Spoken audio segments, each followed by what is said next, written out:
guys, welcome to my mini blog. So get ready with me. আমি এখানে ready হয়ে যাচ্ছি একটা খুব স্পেশাল জায়গায় যাওয়া বলে। আজকে যাব ওজি বাই দ্য লেক। খাবার প্রাইস অনুযায়ী কোয়ালিটি কিরকম, ওখানে অ্যাম্বিয়েন্সটা কিরকম, প্লেসটা কোথায়, সমস্ত কিছু এই ভিডিওতে শেয়ার করবো। So let's go.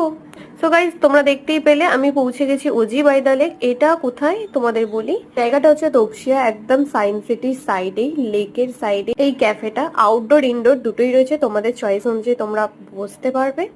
So guys, প্রিয়জনের সাথে যদি সময় কাটাতে চাও, এই প্লেসটা খুবই সুন্দর, তোমরা চাইলে যেতে পারো।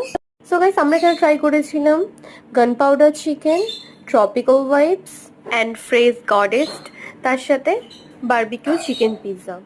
প্রাইস অনুযায়ী ওখানে কোয়ালিটি আমার মোটামুটি লেগেছে খাবার দাবারে। ফার্স্ট টাইম আই ভিজিট বালি থিম ক্যাফে ইন কলকাতা। খাবারের পর লিপস্টিক উঠে গেছে, কম দামের লিপস্টিক।